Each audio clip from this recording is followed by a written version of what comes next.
Cultura Geral. Apoio UniBH. O futuro acontece no seu tempo. Provas agendadas 2020. Inscreva-se. Caixa de Assistência OAB Nova Lima. Caminho seguro para os advogados em Minas Gerais. Instituto dos Advogados de Minas Gerais. Mais de 100 anos produzindo conhecimento, igualdade, fraternidade e liberdade.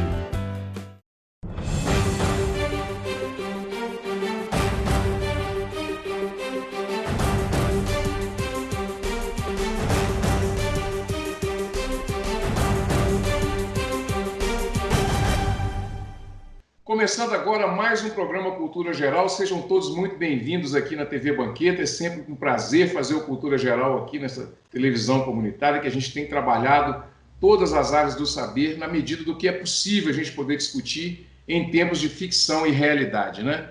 Hoje, para a gente bater um papo super importante sobre democracia, sobre o mundo das corporações, sobre o entendimento constitucional e sobre tudo que a gente está vivendo, não só na política, mas também na vida humana, estou recebendo meu grande amigo aqui, Epaminondas Bittencourt, né? Foi secretário de administração da Prefeitura de Nova Lima, é um intelectual de primeira aqui na nossa cidade, uma pessoa que vive aqui já há um bom tempo e que tem muita coisa para poder discutir com a gente aqui nesse momento. Epaminondas, seja muito bem-vindo, é um prazer te receber. Presidente do PDT de Nova Lima, uma nova vertente que se apresenta hoje, né? Nova velha vertente que se apresenta hoje na política nacional, através do Ciro Gomes, e a gente bater esse papo, trocar essa ideia é muito importante neste momento que a gente está vivendo, que é um momento em que a democracia, ela parece que, em alguns momentos, ela se torna frágil, né? Seja muito bem-vindo, é um prazer te receber. Ô, meu amigo, muito obrigado pela deferência, é um prazer muito grande estar com você e com todos que estão conosco nesse momento, nesse belo programa que eu acompanho, a trajetória, também nessa bela iniciativa que é a TV Banqueta na nossa cidade. Epaminondas, é uma pergunta que eu faço para todos os convidados que têm um liame aí de sabedoria. Perguntei para o Eros Grau, perguntei para o Nutti, perguntei para um monte de gente, a Duda, por exemplo, a pergunta que ficou no ar e que ninguém consegue dar uma resposta clara é se a gente está vivendo o limite entre a ficção e a realidade hoje na sociedade mundial. Você pensa assim também? Como é que você imagina isso? E como é que você tem visto esse momento de pós-verdade na sociedade brasileira? Não, eu penso que nós não estamos vivendo um período entre a ficção e a realidade. Nós estamos vivendo um processo complicado, uma sociedade, um período na história humana. Nós podemos classificar, eu tenho defendido muito essa ideia, como uma sociedade de risco, onde toda a existência humana está sendo tensionada e colocada em perigo. Isso por quê?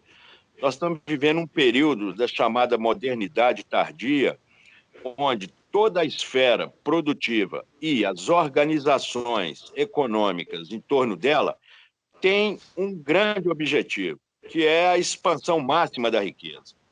Se ancoram na racionalidade científica que, vista de um modo estranho, não consegue dar resposta a todos os conflitos. Por isso nós estamos vivendo uma pandemia extremamente grave, num quadro de grave desigualdade, onde as grandes questões mundiais, elas hoje têm que ser resolvidas necessariamente por pactuações, seja em relação ao meio ambiente, seja em relação à saúde, seja em relação à distribuição de riqueza, ao crescimento do desemprego, à expansão da miséria e à grande destruição que nós estamos vivendo na sociedade. Então, mundial, os pactos são fundamentais e eles não estão acontecendo, não estão dando grandes resultados com grandes tensionamentos.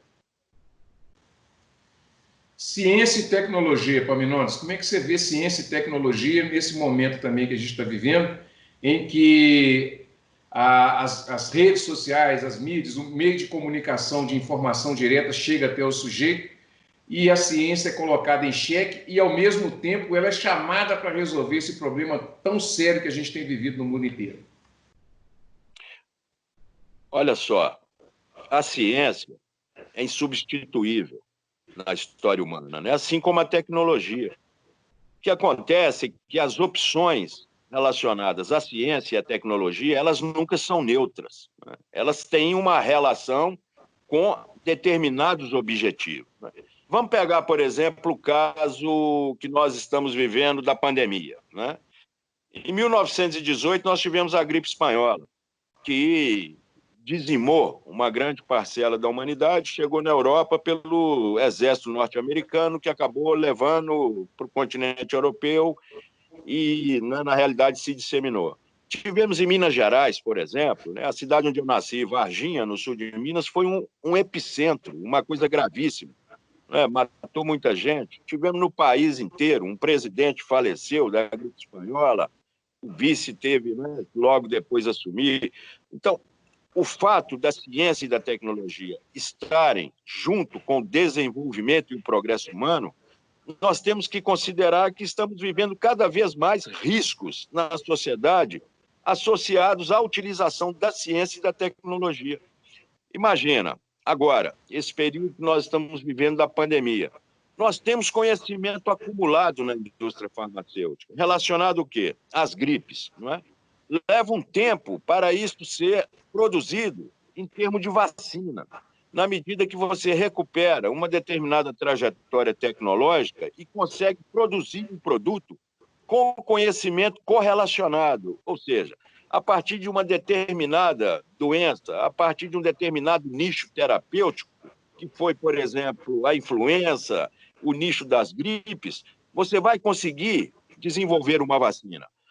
Mas a questão não é se você leva 1 ano e meio e vai levar isso daí, porque você não está descobrindo um medicamento novo, você está fazendo um avanço tecnológico correlacionado, mas você não consegue, no universo que será cada vez mais destrutivo sob esse aspecto, resolver todas essas pandemias.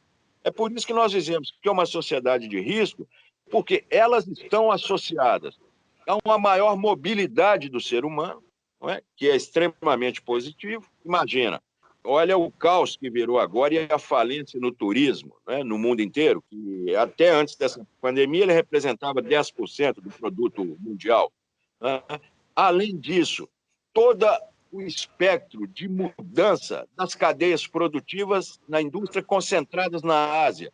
Isso explica, por exemplo, por que grandes países não têm o básico para trabalhar numa pandemia como essa, que são, por exemplo, os respiradores.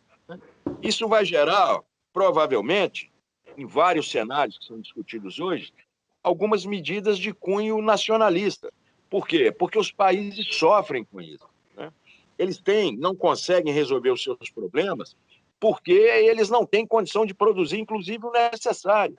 Isso fez com que o presidente norte-americano, por exemplo, agora, reiterasse um ato da Guerra da Coreia, 1954, para que ele estivesse à disposição de obrigar empresas norte-americanas em outros segmentos produtivos a fabricar equipamentos médicos. Ou seja, então, devido a uma nova ordem da acumulação, da distribuição do capital no mundo, de como se organiza a indústria e, em consequência, a ciência e a tecnologia, porque elas são impulsionadas na perspectiva do mercado, do que o mercado propicia para a compra de produtos e, obviamente, o lucro corporativo, nós estamos vivendo uma relação extremamente desequilibrada.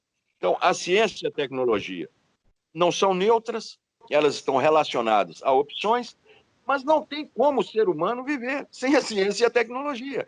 Elas são responsáveis, olha aí, nós estamos conversando aqui agora, né? As pessoas estão conosco participando. Isso daí é o quê? Essa realidade que nós estamos tendo é um avanço decorrente da Segunda Guerra Mundial e decorrente da Guerra Fria, né? Onde os Estados Unidos da América, extremamente temerosos, né, do poder da União Soviética no mundo, do mundo bipolar, desenvolveu a ARPANET, todo o complexo tecnológico Todas as tecnologias que a gente tem no mundo da informação hoje, elas foram desenvolvidas nos meios militares, a partir da Segunda Guerra Mundial, particularmente norte-americano, né? Então, até o forno de micro-ondas, que eu, você e os nossos amigos que estão conosco agora temos em casa, ele é um produto da Guerra Fria. Assim como o Yuri Gagarin no espaço foi, o homem chegar à Lua em 1969 foi, tá certo? É o avanço tecnológico com objetivo claro. O objetivo inicial de desenvolver, por exemplo, a ARPANET e expandir a tecnologia de comunicação era o Departamento de Estado norte-americano, as Forças Armadas terem um maior controle da informação e uma melhor perspectiva no caso e no campo da Guerra Fria. Ó, Minones, o capital nós sabemos que ele não age localmente, ele age mundialmente, né? Ele é global. Tem o Zé Paulo Neto, que é um estudioso de Marx, e Marx é um dos pensadores que mais estudou o capital. Há pouco tempo, eu vendo algumas coisas do Zé Paulo Neto, se relembra algumas situações, e ele fala uma coisa interessantíssima. O ensino ficou voltado para a teoria, em que você cria uma teoria para estudar o objeto, quando, na realidade, era dito por Marx que era preciso estudar o objeto para criar a teoria. Com essa expansão do capital e esse achatamento da classe baixa, né, e esse distanciamento do alto da pirâmide para a base da pirâmide, a gente tem, de fato, uma nova releitura do capital que a gente vai precisar fazer? Eu acho que sim, mas uma releitura no seguinte sentido, né? Hoje nós temos uma concentração de renda muito mais absurda, né?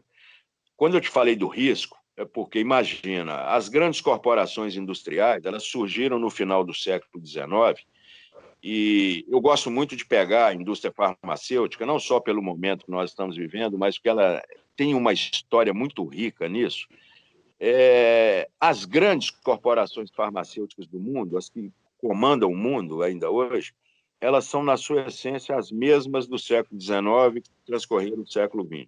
São pouquíssimas, em um mercado que ele não é muito concentrado por uma característica particular, mas intensivo em conhecimento, em pesquisa e desenvolvimento, né? Só para você ter uma ideia, em compostos sintéticos que a indústria farmacêutica ela consegue sintetizar na pesquisa, a cada 10 mil, por exemplo, ela descobre uma molécula que pode dar resultado. Então, se gastam bilhões de dólares numa pesquisa para você conseguir construir um composto. Esse composto, ele leva aí o quê? 10, 12 anos para ser produzido, para depois ter um período de patente, onde a corporação recupera todo o investimento que ela fez e tem os grandes ganhos no mercado, na venda, em 20 anos, né? E aí é fundamental toda uma estratégia corporativa, de marketing, etc. e tal.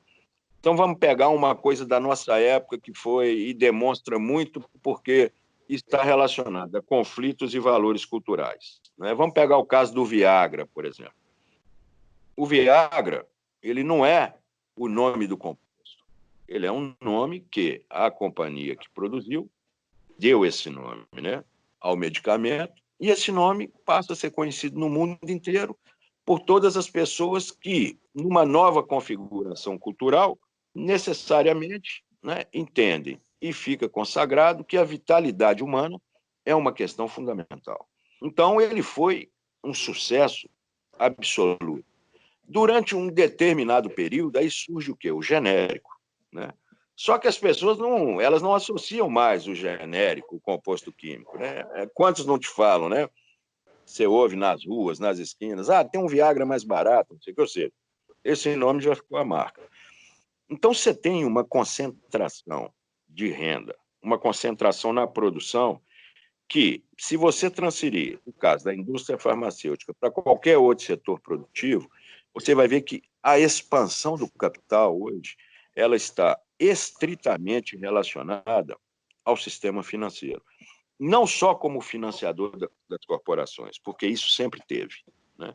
Mas de forma diferenciada em relação às decisões corporativas.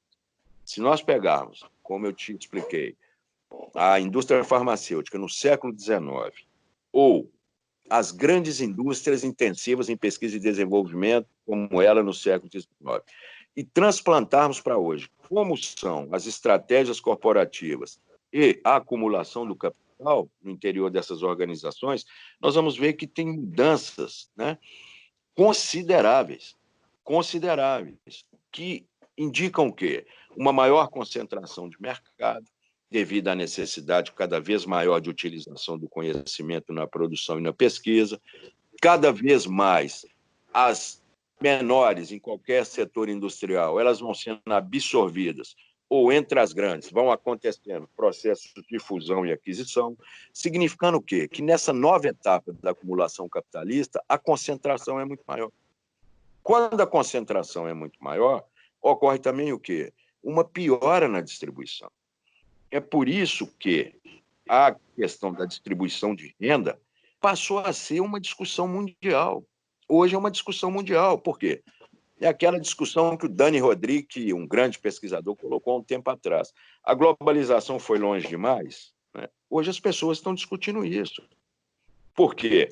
Porque nós não estamos mais trabalhando, no atual estágio da acumulação, para impedir o risco, né? O risco passou a ser um processo cotidiano. Se fala na gestão do risco. Aí eu te coloco duas coisas para terminar essa pergunta, né? Por exemplo, Mariana é uma situação normal? Brumadinho é uma situação normal, né? Essas duas experiências que nós tivemos no país é um modo efetivo, normal na produção, como era a sociedade industrial no período anterior a esse nosso? Claro que não. Elas implicam o quê? Uma convivência com risco, onde você passa a construir uma ideia baseada na ciência, na racionalidade científica, de que é possível você gerenciar o risco em prol do maior lucro corporativo. É o que muita gente questiona. Aí vamos desdobrando no correr da nossa conversa, que nós vamos ver que a Amazônia é a mesma realidade, né? Que outros locais do mundo é a mesma realidade, que a discussão ambiental é a mesma realidade, que isso necessariamente, como nós não somos, né, como os cachorros e os gatos, nós temos a linguagem, né, e temos isso aqui, que é o mais importante, implica o quê? Escolhas humanas, que, por sua vez, passam por decisões políticas diferenciadas, que nos traz, então, a tragédia que nós estamos vivendo nos Estados Unidos, no Brasil, em outros países, em relação a essa pandemia, dadas as escolhas que eles fizeram. Ô, Minutos, como é que você tem visto a uberização do trabalho? Isso é o máximo do desrespeito, pior do que isso, né, da exploração humana. Por quê? Vamos voltar lá atrás, né? Você sempre teve na sociedade polos opostos na sociedade industrial, entre o mundo e o trabalho. Significava o quê, né? O mundo do capital e o mundo do trabalho. Isso estava consolidado. Era um mundo onde existiam conflitos, onde existiam grandes negociações, né? Onde, no primeiro mundo, os grandes retornos de produtividade eles eram pactuados com os representantes do mundo do trabalho. Isso gerava o quê? Um melhor salário, as aposentadorias, né? Tudo que nossos pais e nossos avós tiveram, que, em decorrência, gerava um maior consumo, possibilitava um feedback que aquecia a produção e, ao mesmo tempo, possibilitava o estado de bem-estar social, né? Que, na realidade, era o quê? Era você seguir uma carreira, ficar 35 anos numa empresa, aposentar tranquilo, né? Ter o seu trabalho, né, reconhecido. Agora, olha o mundo que nós estamos vivendo. Você falou da uberização. A OIT acaba de colocar que, no fim dessa pandemia agora, nós vamos ter, provavelmente, 195 milhões de empregos destruídos no mundo. O Banco Mundial, nas projeções que coloca agora, são de 40 a 60 milhões de pessoas vivendo na miséria. Além disso, o ciclo de doenças relacionadas a esses efeitos, que aí, né, se atende pelo nome da psiquiatria, das agressões em casa, né, das grandes doenças da mente, né, da saúde mental, como nós estamos vivendo agora, vão multiplicar a um nível, né, jamais visto. Então, o cidadão que vive, né, nesse novo paradigma da uberização, imagina se ele teve uma formação no primeiro grau, formação no segundo, sonhou com uma profissão, virou um administrador, um engenheiro, né? Num país como esse, que não dá oportunidade, favorece a concentração de renda. Imagina ele uberizado. Como é a vida interior dele e como está a saúde mental dele. Né? É completamente anacrônico, com toda a expectativa que ele teve e que ele construiu. Né? Essa nova linguagem, Epaminondas, eu lembro que, quando eu entrevistei o Ciro, ele fala o seguinte, isso não tem nada de moderno, isso é pós-moderno, isso é uma coisa que é óbvio que tem um processo de dominação ali, porque você domina por 3 ou 4 aspectos, né, da vida humana. A linguagem é uma delas. Essa linguagem rápida, volátil e direta, ela, sem um raciocínio um pouco mais amplo, ela faz mal? Você pensa que ela... O que você pensa disso? Você pensa que ela pode fazer mal para o desenvolvimento social? Claro. Claro. Eu penso o seguinte, esse próprio termo pós-modernismo, ele é um termo muito mal definido, né? As pessoas dizem, até o sociólogo norte-americano lá, o Daniel Bell, que foi um dos grandes pioneiros, né, em caracterizar essa nova época agora como pós-moderna. Por quê? Porque ela significaria uma ruptura com todo um contexto cultural anterior que estava relacionado à sociedade industrial e, portanto, à modernidade. Agora, veja bem, no século XIX, quando a sociedade industrial se expande, todas essas grandes corporações surgem no mundo, né? Mudam o mundo completamente, a Ford, a General Motors, né? A Bayer na indústria farmacêutica, a GlaxoSmithKline na indústria farmacêutica, todas essas grandes que estão aí, que são daquela época. Elas estavam entrando na modernidade. O mundo passa a ser outro, né? Os valores culturais, eles passam a ser valores conflitantes com uma realidade em constante transformação. Nós vivenciamos esse período também, agora, da década de 70 para cá. Olha como que o mundo deu uma mudada e surge uma série de distúrbios. Isso não tem nada de diferente, isso ocorre na história humana há muito tempo. Né? Quando você tem, no final do século XIX, a entrada do século XX, com a expansão industrial, olha o que ocorre. A Primeira Guerra Mundial, a Revolução Russa. 2 eventos que viraram o mundo de perna para o ar, né? Desestabilizaram o mundo completamente. Logo depois vem a crise de 29 e a Segunda Guerra Mundial, ou seja, o mundo se transformou completamente com grande sofrimento. E depois vem um grande período de estabilização, né, tanto no crescimento econômico como com valores culturais estabelecidos e uma potência hegemônica regulando o Ocidente, que eram os Estados Unidos e a União Soviética regulando o Oriente. Quando nós entramos nessa era dita da informação e do mundo pós-moderno, aí passa o quê? Devido à tecnologia da informação, você passa a ter uma maior individualidade das relações, potencial muito mais rico, né, de você explorar o conhecimento. Né? Ontem, por exemplo, no meu e-mail, eu recebi não sei de onde, né, um site desses aí que tinha 100 livros excepcionais que uma editora norte-americana colocou gratuito no site, né? Ou seja, excepcionais, tá certo?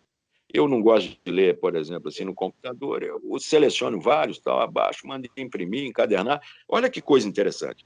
As pessoas no passado não tinham, né, essa possibilidade, certo? Mas, ao mesmo tempo, isso tem uma série de custos, né?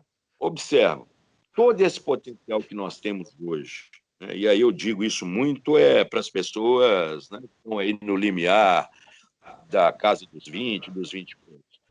Toda essa realidade que nós temos hoje. Observa as nossas redes sociais, né? Elas realmente incorporam quem fica nas redes sociais o dia todo, que nos deixa numa situação. Essas pessoas estão fazendo o melhor uso das redes sociais, estão procurando, né, construir toda uma perspectiva para compreender como o mundo está se transformando, quais os grandes conflitos, a sua própria perspectiva profissional, como ele vai trabalhar isso no futuro e nas suas relações, nos seus valores, né? Você vê, a grosso modo, o que tem nas redes sociais, né? Pelo amor de Deus, né? Tem coisa que você não tem nem condição. Você fala, não é possível que em pleno século XXI, com toda essa, né, disponibilidade, tá certo? Nós estamos vendo uma pobreza a nível da discussão, do avanço intelectual, de conseguir penetrar melhor nos conflitos, de conseguir se resolver. Então, pelo menos uma coisa eu observo que o pós-modernismo não explica, né? Ele é até um conceito mal definido, eu volto a falar. Não foi mudado a necessidade da leitura, né? O jovem hoje, que não gostar de ler e não gostar de estudar, ele não tem futuro. O futuro dele é zero. É zero. Segundo, o jovem que não consegue interpretar um texto, ler um texto, interpretar e escrever, o futuro dele também não tem condição, a menos que ele ganhe na loteria ou ele vire um cidadão, né? Que foi recompensado de alguma forma, numa herança, qualquer coisa assim.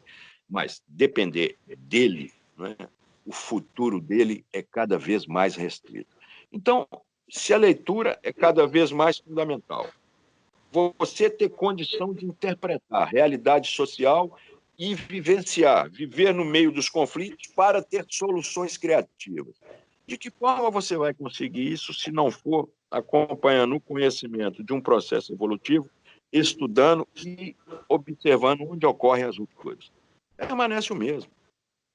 Mudou a tecnologia, mas não mudou a essência, né, da necessidade do conhecimento, de saber escrever uma redação, de interpretar um texto. Senão você não vai. E a competição é cada vez maior.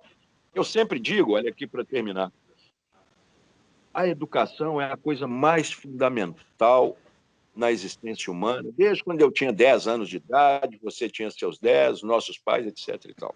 Só que agora ela é mais fundamental ainda.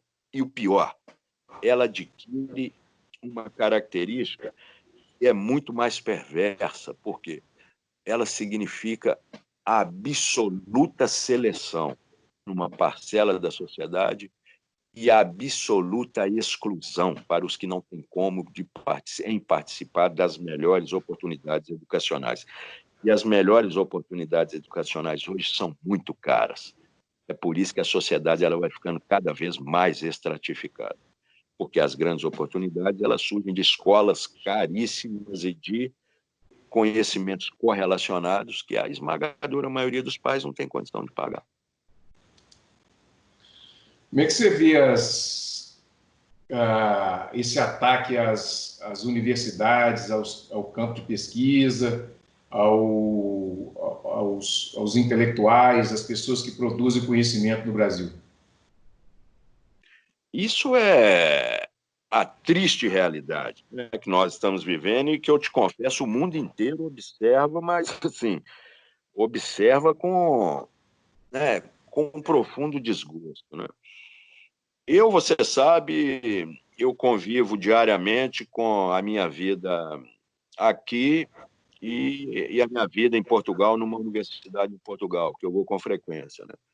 Até eu ia para lá agora, 5 dias antes da minha viagem, o país fechou todo de uma forma organizada e tudo, a universidade fechou, quer dizer, agora eles já estão voltando, né? Então, você nota uma grande diferença, certo? As nossas universidades, elas são boas, têm pesquisadores de alta reputação no mundo, em vários domínios do conhecimento, né? Falta a elas a estrutura, por exemplo, que as universidades na Europa têm.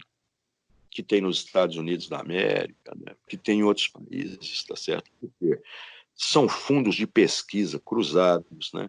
Essas universidades na Europa, elas têm, né, fundos, né, disponibilizados, né, tranquilamente para todas as áreas de pesquisa da comunidade europeia. Cada vez mais, né, demanda a maior participação da juventude em projetos, a maior participação da comunidade acadêmica, a maior participação dos professores junto com os jovens, né? Escolas portentosas, universidades portentosas, né? Por exemplo, na Universidade do Porto, em Portugal, onde eu tenho as minhas atividades, você tem um quadro, assim, quando você sobe a escada, que ele é mudado, né, continuamente, toda semana, para programações de 10 dias, que são as mais diversificadas possíveis. Você tem pessoas do Brasil que vão lá participar de discussões sobre o Brasil, em todos os domínios, no domínio da ciência, no domínio da literatura, tá certo? Se você estiver em algum lugar, você... Naquela semana, por exemplo, eu vi lá uma vez, tinha um cidadão do Brasil falando sobre Carlos Drummond de Andrade, né? Talvez o maior poeta brasileiro, nosso poeta aqui, né, de Itabira, e o auditório lotado, né, português e de brasileiros, né? Principalmente jovens brasileiros, que os pais têm uma ótima condição financeira, que hoje estudam na Europa. É essa estratificação que eu falo. O topo dominante, né, da elite dirigente brasileira, os seus filhos não estão aqui mais, não. Eles estão na Europa, ou estão na América do Norte, né? Estão divididos por países, né? Alguns, vários, inclusive, o topo da elite dirigente, eles não vivem no Brasil mais também, não. Já moram lá fora, né? Quem vive são os seus gerentes, etc. Então, isso daí você vai enfrentando, retirando recursos das universidades, né? Enfrentando a comunidade científica, tá certo? Isso é um absurdo que não existe em nenhum lugar do mundo. Olha o conflito que nós estamos vivendo no mundo entre a China e os Estados Unidos, que está arrastando o mundo para uma situação extremamente complicada. Faz uma análise do crescimento da China nos últimos 15 anos, né, em todos os domínios do conhecimento. É uma coisa impressionante. Como? Isso aconteceu só porque as empresas da América do Norte, etc., foram para lá, porque a mão de obra lá é mais barata, etc. Não. Existe uma coisa que se chama capacidade de absorção. Um país como o Brasil, ou os outros da América Latina, por exemplo, você pode colocar o trabalho aqui, né? Para as pessoas gostam de falar, porque o trabalho lá é mais barato. Se você puser a hora de trabalho aqui a 50 centavos, nenhuma empresa dessas grandes, nenhum setor industrial, etc., vem para cá. Por quê? Porque a capacidade de absorção não existe. Tá certo? Então, é necessário que a capacidade de absorção, onde a mão de obra ela é treinada, qualificada, onde o conhecimento ele flui, onde a universidade produz, onde tem um casamento, por exemplo, entre a indústria, a prestação de serviços e a universidade, onde os jovens têm uma constante, né, ascensão. É isso que dinamiza a economia. A economia onde vive, né, muita gente na miséria, onde tem doenças, onde tem conglomerado, né, de extrema pobreza, a tendência é que ela esteja cada vez mais sendo deteriorada. E no Brasil, para acabar de piorar, você tem um governo que ataca a ciência, que ataca a universidade, que ataca o conhecimento científico. Por quê? Porque é um governo onde os seus integrantes são, né, na realidade, colonizados. Então, como é que você faz, né? Apesar de você ter uma massa crítica muito boa nas universidades brasileiras, que inclusive são muito respeitados lá fora, mas a possibilidade de desenvolvimento interno de projetos na ciência e na tecnologia se torna muito reduzida. Ô, Minunes, para a gente ir para a parte final do programa, Darcy Ribeiro, PDT e democracia, como é que casa tudo isso aí? E uma pergunta que a gente não pode, que eu não posso deixar de fazer, a gente não pode deixar de dialogar aqui. A democracia está em risco? Claro, claro. Quem lê o Estado de São Paulo hoje, o jornal Estado de São Paulo hoje, tem um artigo do vice-presidente da República, Milton Mourão, né, que ele faz uma série de confusões no que escreve, né? Ele deixa entender claramente que, por exemplo, governadores que estão combatendo a pandemia prefeitos que estão combatendo a pandemia, né, que não tem um norte com as diretrizes do governo federal, né, ou a imprensa, que deveria ser menos partidária, segundo ele, e mostrar também as posições do governo federal em relação a liberalizar o país inteiro, etc. Ou seja, ele está chamando para uma posição onde ele não conhece, não reconhece, melhor dizendo, que os poderes eles são diversos. Nós temos três, que eles necessariamente não têm que andar alinhados, né? Ele fala que não, que os poderes judiciário e legislativo estão assumindo funções do executivo. Eles não estão assumindo funções do executivo, né? Nós temos um tensionamento no Brasil que é um absurdo, que demonstra que não existe o menor respeito à democracia, né? Agora, é atacada só pelo escrito dele hoje no Jornal Estado de São Paulo? Não, é atacado pela fala do presidente da República todo dia.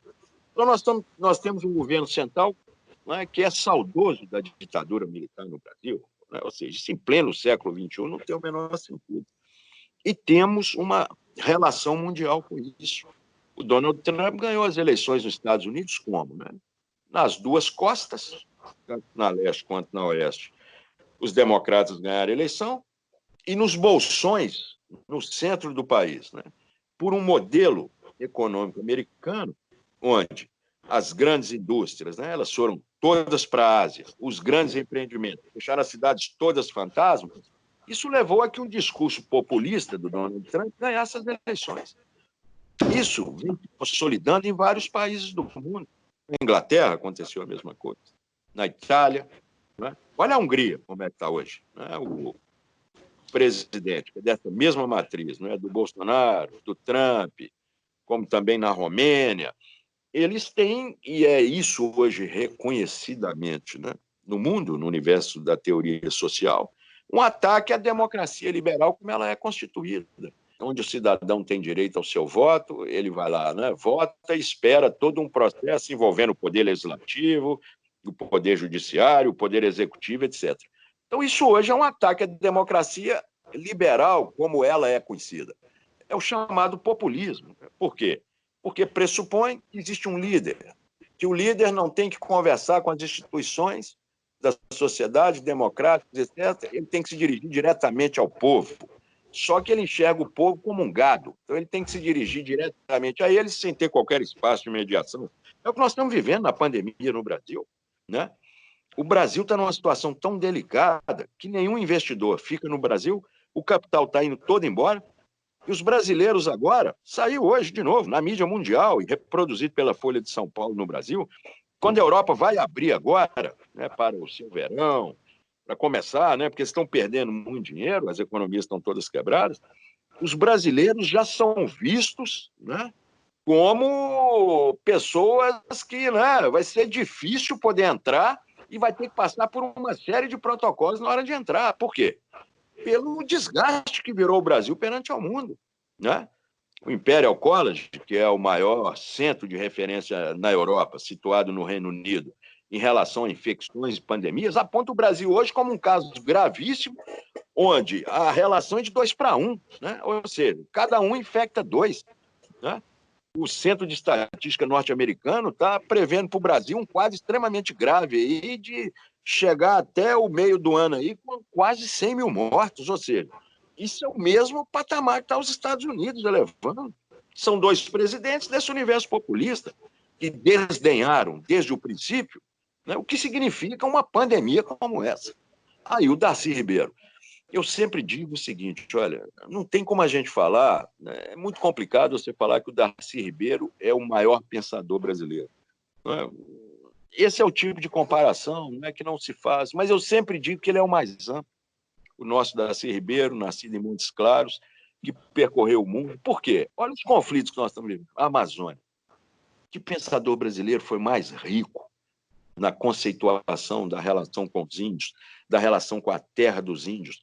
Ele, como antropólogo, ele que recuperou a história da colonização e da relação com os portugueses no Brasil, a escravidão né, do indígena no período colonial, a destruição de 5 milhões de índios, né, na história brasileira, a realidade da Amazônia não é um conflito mundial hoje, né? Ou seja, lembra há pouco tempo atrás aquela discussão, a Amazônia é nossa, a mulher do presidente francês é que é feia? Pelo amor de Deus, olha a posição dos dirigentes do Brasil, né?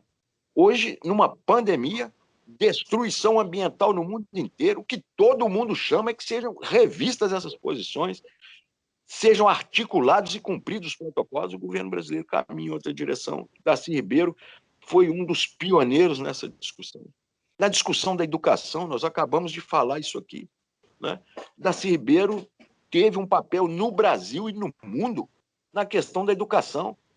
Foi uma pessoa, um pensador que compreendeu e externalizou a revolução tecnológica e a formação do ser humano como essencialmente ligada à estrutura e ao contexto social, que é, na realidade, o quê? A tecnologia, a revolução tecnológica, ela não é neutra, ela é dependente da formação e da opinião das pessoas, né? E, por fim, como agente político, né, perseguido no Brasil, um cidadão que foi chefe da Casa Civil da Presidência da República, no governo João Goulart, né, foi professor das maiores universidades do mundo, fundador da Universidade de Brasília, tem uma obra riquíssima em todos os domínios do conhecimento e respeitado no mundo inteiro. Que daqui a 2 anos, 2022, faz 100 anos do seu nascimento.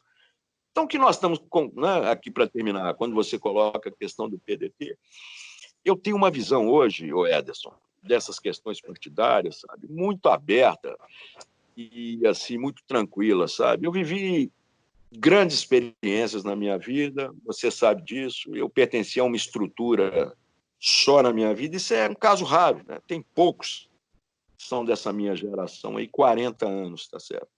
Eu não tenho nada a dizer sobre ela, não tenho nada a dizer mal sobre ela, não saí dela por causa esse discurso do senso comum aí, né? Que esculhamba, não saí por isso daí.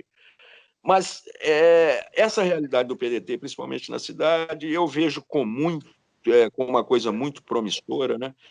Porque é uma estrutura, tá certo, que não tem dono, não tem chefe, não tem pessoas, né, que pensam que vão dirigir e fazer o que quiser, tá certo? E eu, como presidente, eu procuro ficar, olha, tranquilo, não ficar aparecendo demais por aí. Quem me conhece na política sabe que a minha postura sempre foi essa.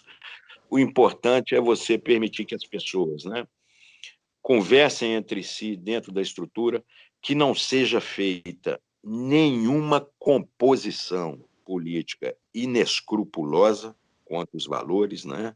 E eu sempre digo isso, olha, estrutura política, né, e partido só tem sentido quando as pessoas, né, elas conseguem trocar alguma informação e que quando elas estão em alguma posição de poder, o seu trabalho seja melhor do que o que você se opõe a ele, né? Porque senão o seu discurso não tem sustentabilidade. Se o seu trabalho, quando você entra numa estrutura, é pior do que o discurso oposto, então é melhor ficar com o discurso oposto, tá certo? Eu digo pior no sentido para agregar valor para a comunidade e para a cidade, né? Então é nessa perspectiva que a gente trabalha, tá certo? É nessa perspectiva que eu procuro construir com as outras pessoas que estão lá dentro essa forma de abordar. Muito bem, chegamos ao final do programa Cultura Geral, programa super especial, falamos aqui de várias coisas do relacionamento humano. É sempre um prazer fazer o Cultura Geral aqui, eu sempre falo isso, né? E receber pessoas no Pilastre do Epaminondas. Eu acho que a gente precisa trazer mais pessoas nesse sentido e colocar essa discussão sempre em pauta e sempre aberta. Um grande abraço, Epaminondas, muito obrigado pela sua participação. Foi um prazer te receber aqui, viu? Eu que agradeço a você e as pessoas que estão conosco agora nesse momento, né? Eu sempre vejo, acompanho o programa. Você é um grande amigo, né? Gosto muito, a gente sempre se relaciona. Eu vou te dar um puxão de orelha, porque você nunca mais apareceu para a gente tomar um bom vinho e bater um bom papo à noite, como a gente sempre fez. Um grande abraço. Oportunidade não falta, né? Um grande abraço, até amanhã, se Deus quiser, com mais Cultura Geral.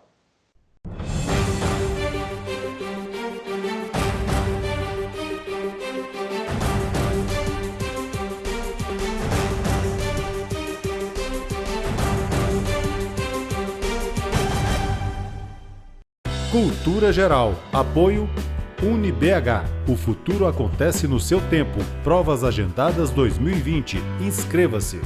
Caixa de Assistência OAB Nova Lima. Caminho seguro para os advogados em Minas Gerais. Instituto dos Advogados de Minas Gerais. Mais de 100 anos produzindo conhecimento, igualdade, fraternidade e liberdade.